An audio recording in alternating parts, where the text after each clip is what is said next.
Hey everyone, welcome back to Flutter series. Let's move forward. In this video, I will walk you through how you can install your Flutter on your Mac system.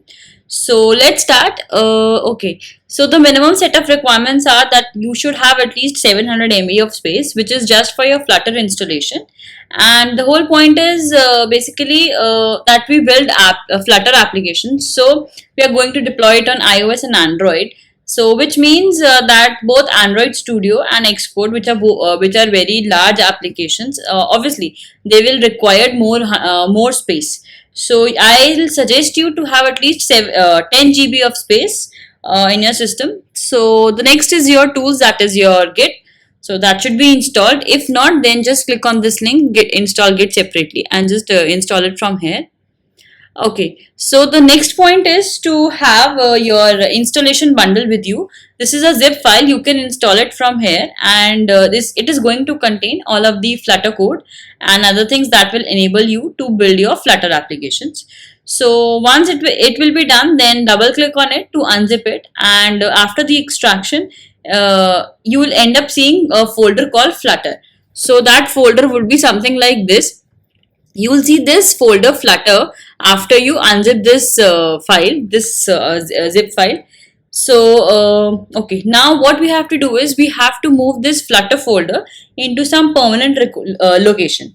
So the ideal place is to put it under your username. So what you'll do is you just navigate to your root directory, that is click Command Shift and G for your root directory and this /go. Then go to users. This is your username. So here you will be creating a folder. I have created a developer folder and put that Flutter folder inside it.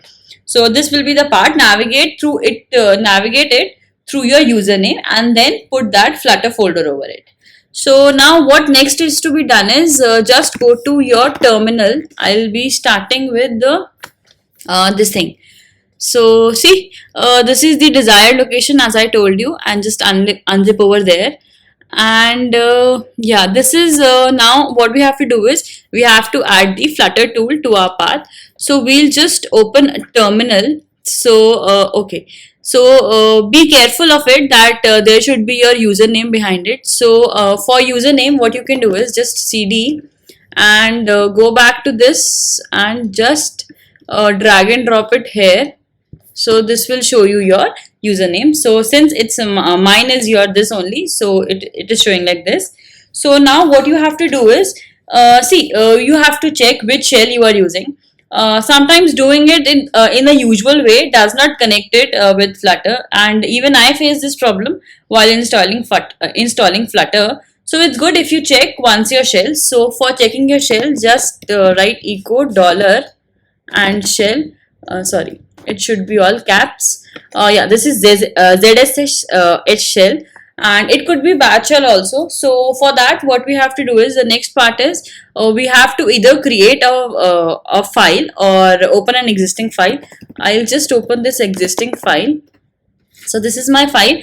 I'll just add the path. This is the same one. I copied it from this only. And after that, what I have to do is I have to just paste the path of that Flutter directory and then /bin, just close it. And to close this file, we'll be using colons, your WQ and your exclamation mark. So this will close this file. And now either you just refresh this window or just close the terminal and open it again. I'll just refresh it here.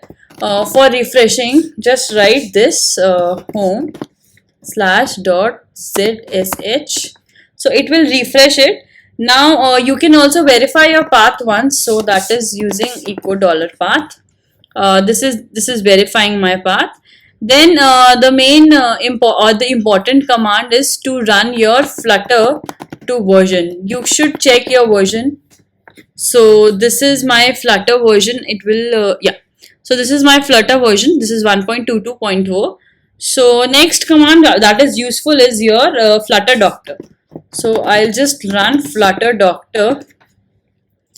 Yeah, here you will be able to see all the details. This will diagnose our Flutter. So now we'll be able to see what's already set up and what's not. So yeah, Flutter is already set up. Then it is checking your Android license. Android toolchain is also set up. Xcode is also set up. Android Studio is also set up, but I had to update it, so that is why it is showing like this. Else it will show a crossover here. And obviously, I had to update these two plugins also, and there are no devices connected as of now. So I had to take care of everything, and in the next video we'll see how it can be done. That's it for this video. We'll see other things in the next part. Hope you like the session and will appreciate it. Stay tuned for next sessions. Thank you.